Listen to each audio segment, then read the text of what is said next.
A father's love becomes a daughter's lifeline. Yusuf and 10-year-old Amina flee their village, carrying only a sealed letter and a promise of hope.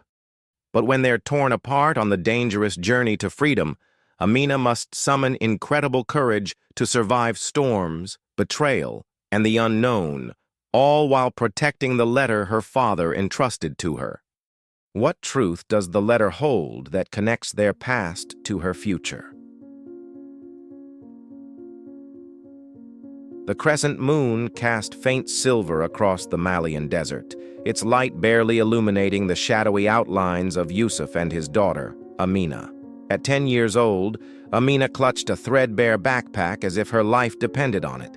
Inside lay all they had left: a half-empty water bottle, a stale loaf of bread, and a sealed letter. Yusuf crouched beside her, his arm draped protectively around her small frame. "Do you remember what I told you?" His voice was low but steady, masking the storm of fear raging within him. Amina nodded, her eyes wide. "If anything happens to you, I give this letter to the people in Europe." "That's right," Yusuf said, pressing the envelope into her hands. "Promise me." "I promise, Baba." The distant roar of engines shattered the fragile quiet. Yusuf's head snapped toward the horizon where faint beams of light pierced the darkness. Soldiers. "Quickly, Amina. We need to go." He yanked her to her feet, her sandals kicking up soft clouds of sand as they sprinted toward the rocky outcrops ahead. Behind them, the low rumble of engines grew louder, interspersed with guttural shouts and sporadic gunfire. Amina tripped, falling to her knees with a gasp. Yusuf was at her side in seconds, scooping her up despite his aching legs. "Hold on to me," he urged, his voice tight. They reached the edge of the caravan, a desperate cluster of families who had been waiting for days to board smuggler boats bound for Italy. Panic rippled through the group as the soldiers' headlights swept closer. People screamed, scattering into the night. Yusuf scanned the chaos, searching for an escape. His eyes fell on a narrow path winding through jagged rocks. It wasn't safe, but it was their only chance. "Come," he said, pulling Amina toward it. The ground beneath them shifted treacherously as they clambered over sharp stone. Behind them, gunshots cracked through the air. "Baba!" Amina cried out. But Yusuf shushed her, his grip tightening on her wrist. He knew they couldn't stop. As the gunfire grew distant, the sound of rushing blood in Yusuf's ears began to subside. He glanced back, relieved to see no pursuers. But the relief was fleeting. In the faint light, Amina's face glistened with sweat, her lips parched. "Water," she whispered. Yusuf fumbled with the bottle, holding it to her mouth. She drank greedily, but it wasn't enough. The bottle was nearly empty. Ahead, the refugees who had scattered began regrouping, their faces etched with exhaustion and fear. Some carried injured loved ones, others huddled in silence, staring into the abyss of an uncertain future. One man, gaunt and hollow-eyed, approached Yusuf. "The soldiers took everything," he rasped. "If you have anything left, water, food, you must share." Yusuf hesitated, glancing at Amina. "Please," the man begged. With trembling hands, Yusuf handed over the last of their bread. "May Allah guide us all," he murmured, though his faith felt threadbare. As the group trudged forward, the desert grew colder. Amina shivered beneath her thin shawl, her teeth chattering. Yusuf stopped abruptly, pulling her close to share his body heat. "We'll make it, my child," he whispered, though his own doubts gnawed at him. The sun rose hours later, its searing heat replacing the frigid night. The caravan slowed, their strength sapped by the unforgiving desert. When their water ran out, desperation overtook them. "There's a well ahead," someone said, pointing toward a distant speck on the horizon. "I'll go," Yusuf volunteered, though his legs felt like lead. He turned to Amina, kneeling before her. "Stay with them. I'll come back." "No, Baba," she pleaded, clutching his shirt. "I'll come back," he repeated firmly, prying her fingers loose. Yusuf's trek to the well was a blur of heat and determination. He stumbled several times, the sun beating down relentlessly. When he finally reached it, his hands trembled as he filled their empty bottles. Returning was harder. His legs buckled under the weight of exhaustion, but the thought of Amina kept him moving. When he reached the group, she ran to him, tears streaking her dirt-stained face. "You came back," she whispered, clutching him tightly. I always will, Yusuf said, though his voice wavered. As they rested, Yusuf couldn't shake the foreboding feeling in his chest. The sealed letter in Amina's bag felt heavier than ever, for now they had escaped. But the journey ahead would only grow more treacherous. The Libyan coastline shimmered in the distance like a mirage, but for Yusuf and Amina, it was a promise of salvation. Their small group of refugees trudged forward, bodies bent under the weight of exhaustion and hunger. The sea was close, yet hope remained elusive. When they reached the crowded encampment by the shore, a commotion broke out. Men yelled, women clutched their children, and the unmistakable crack of a gunshot froze everyone in place. Yusuf shielded Amina, pulling her close.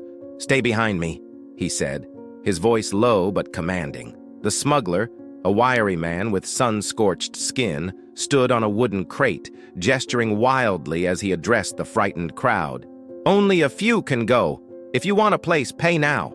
Yusuf tightened his grip on Amina's hand, his heart sinking. The meager stash of money hidden in his shoe wouldn't be enough. He pushed through the throng, his eyes darting toward the docked boats. The closest one was already half full, its battered hull creaking under the weight of desperate passengers. "Baba," Amina whispered, her voice trembling. "What if there's no room for us?"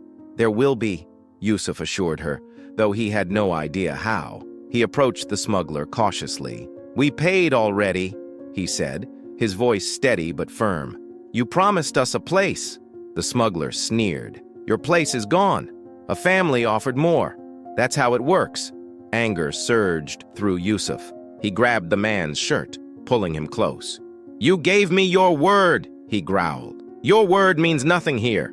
The smuggler spat, shoving Yusuf back. Around them, people shouted and shoved, desperation turning to chaos. Yusuf glanced at Amina, who stood frozen, her eyes wide with fear. He couldn't fail her. Not now, not after everything. "Listen to me!" Yusuf roared, silencing the crowd. "This girl, my daughter, she's coming with me. If you have any decency left, you'll honor your deal." For a moment, the smuggler hesitated. Then he smirked, as if amused by Yusuf's defiance. "Fine," he said. "One spot, but you'll pay extra." Yusuf didn't flinch. He pulled the hidden money from his shoe and threw it at the man's feet. "Take it." The smuggler nodded toward the boat. "Hurry." "Come, Amina," Yusuf said, relief washing over him as he led her toward the dock. But as they reached the boat, the sound of engines roaring filled the air. "Militia!" someone screamed. The camp erupted into chaos. Armed men stormed the area, firing into the air. People scattered, some diving into the water, others running back toward the dunes. Yusuf pushed Amina toward the boat. "Get on! Now!" "What about you?" she cried, clutching his arm. "I'll follow," he lied, his voice urgent. "Go, Amina." Amina hesitated, tears streaming down her face. "No, Baba, please!" Yusuf knelt before her, gripping her shoulders. "You promised me, remember? Keep the letter safe. Get on the boat." Before she could protest further, he lifted her onto the deck, his hands trembling. The boat began to drift as the passengers scrambled to push it away from the dock. "Baba!" Amina screamed, reaching for him as the distance between them grew. Yusuf's heart broke with every passing second as the boat drifted further into the water, Amina's small figure lost among the throng of desperate passengers. Her cries pierced the air, a sound so raw it left his chest hollow. His feet ached to run after her, to leap into the waves, to hold her just once more. But the weight of his promise anchored him in place. "Baba!" her voice called, cracking under the weight of her fear. She reached for him, her tiny hand outstretched, as if it could bridge the growing distance.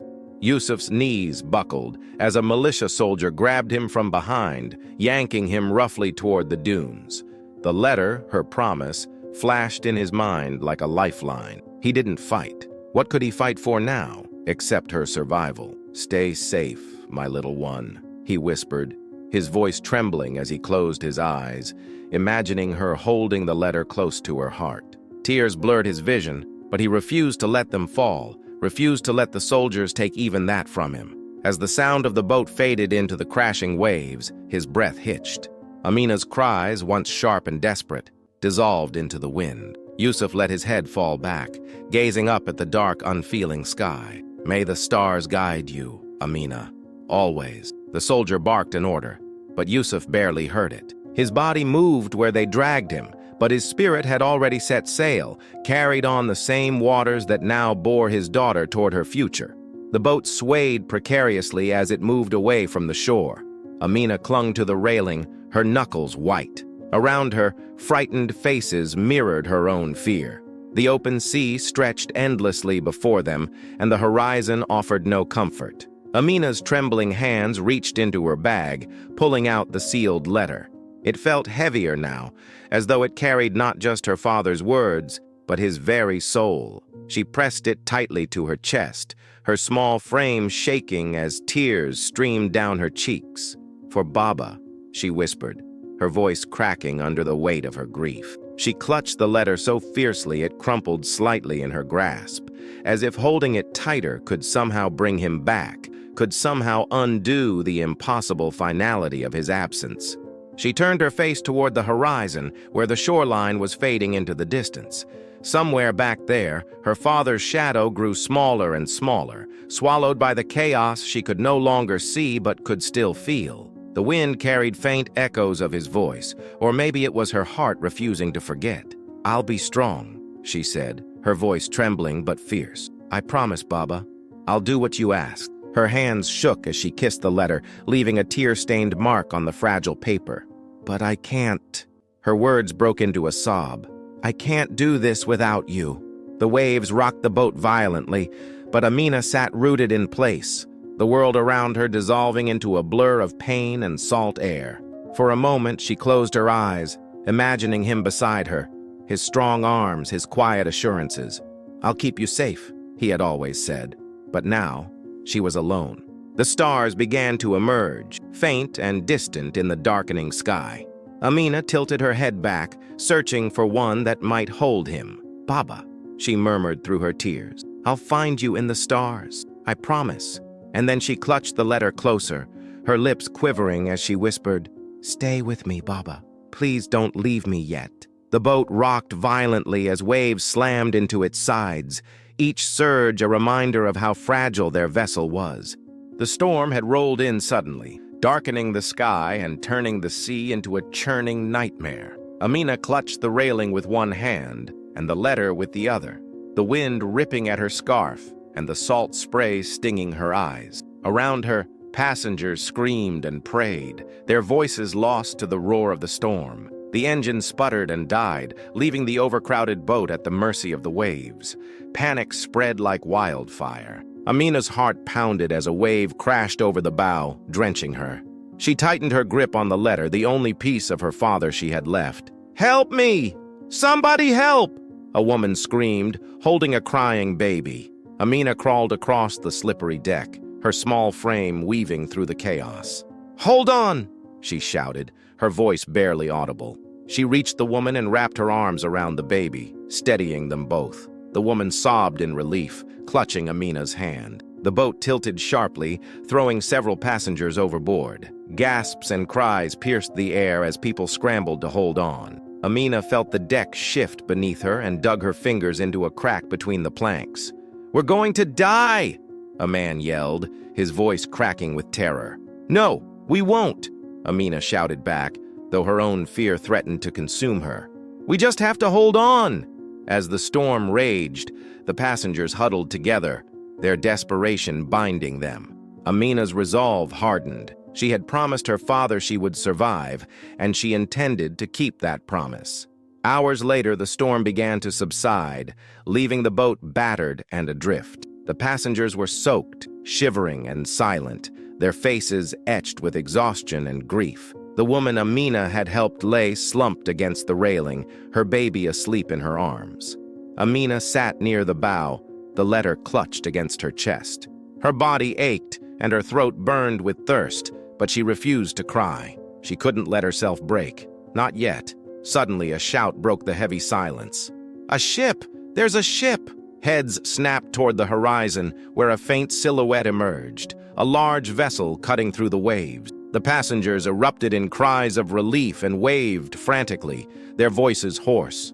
The rescue ship drew closer, and Amina's chest tightened with hope. But as it approached, the damage to their boat became apparent. The hull was cracked and water was seeping in. "Everyone, stay calm!" a voice boomed from the rescue ship. "We'll get you off safely!" The crew began lowering lifeboats, but panic surged among the passengers. Some tried to jump into the water, desperate to reach the rescue ship first. Others clung to the boat, fearing it would sink before they could escape. Amina stood frozen, the chaos around her blurring. Her father's voice echoed in her mind, "Keep the letter safe." She clutched the letter tighter and forced herself to move, helping the weaker passengers onto the lifeboats. As she worked, her resolve grew stronger. If her father had sacrificed everything for her, she wouldn't let his efforts go in vain. By the time the last passengers were aboard the rescue ship, the sun was setting, casting a golden glow over the wreckage of the boat. Amina stood on the deck, trembling as she watched the sea swallow the remains of their vessel. She turned to the crew, her voice steady despite her exhaustion. "Is this Italy?"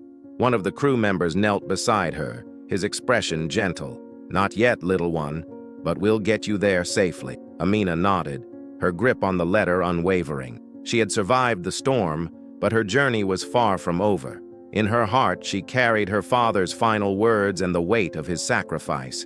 The coastal city of Lampedusa shimmered on the horizon like a mirage, its harbor bustling with life. For Amina, it felt like stepping into a dream she wasn't sure she belonged in. The other refugees, weary but hopeful, disembarked with cautious smiles. Amina, clutching her bag and the precious letter, kept her head high despite the ache in her chest. She was one of the youngest aboard and had captured the attention of the crew. A kind woman, identified as a social worker named Sophia, met her at the dock, kneeling to Amina's height with a soft smile. "What's your name?" Sophia asked in careful French. "Amina," she whispered. Sophia extended her hand. "You're safe now, Amina. Come with me." In the sterile warmth of a humanitarian center, Amina sat on a cot, her bag resting beside her. She watched the world move around her, children crying, families reuniting, volunteers bustling with blankets and warm meals. Despite the flurry of activity, a void sat heavy in her chest. The letter burned in her thoughts. "Baba told me to give this to someone," Amina finally said, pulling the envelope from her bag as Sophia sat beside her. Sophia raised an eyebrow, curious. "Someone here?" Amina nodded. "He said it's for the people in Europe. He told me it was important." Sophia gently took the envelope, her fingers brushing against the weathered paper. She hesitated before opening it, her eyes flicking to Amina's solemn face. "May I read it?" "Yes," Amina said softly. Sophia unfolded the letter and began to read. Her face shifted from curiosity to shock, then to deep sadness. Tears welled in her eyes as she folded the letter carefully and looked at Amina. "Your father, he saved my life once," Sophia said, her voice trembling. "Years ago, during a mission in Mali, we were delivering aid and I was caught in a raid. He pulled me to safety." Amina's eyes widened. "You knew him?" "Yes," Sophia whispered. "And now, he's asking me to take care of you." Amina's lips quivered as the weight of her father's words settled over her. The letter had been more than a message. It was a lifeline, a tether that ensured she wouldn't face this new world alone. Days turned into weeks as Amina adjusted to life in Sophia's care. At first, she clung to the edges of the unfamiliar world, her heart still tied to the memories of her father. Sophia, true to her word, gave Amina space to grieve while slowly drawing her into a routine. One evening, Sophia brought her to a memorial near the harbor. The names of those who had perished at sea were engraved in stone, their stories etched into the waves. "This is for your father," Sophia said, placing a small bouquet at the base of the memorial. Amina stared at the flowers, her chest tightening. She knelt, her fingers tracing the cold stone. "Baba," she whispered, tears streaming down her face. "I made it." Sophia knelt beside her, wrapping an arm around her shoulders. "And because of him, you'll have a future." 12 years later, the hall was quiet except for the gentle rustle of papers. Amina stood at the podium, her voice steady as she addressed a sea of faces.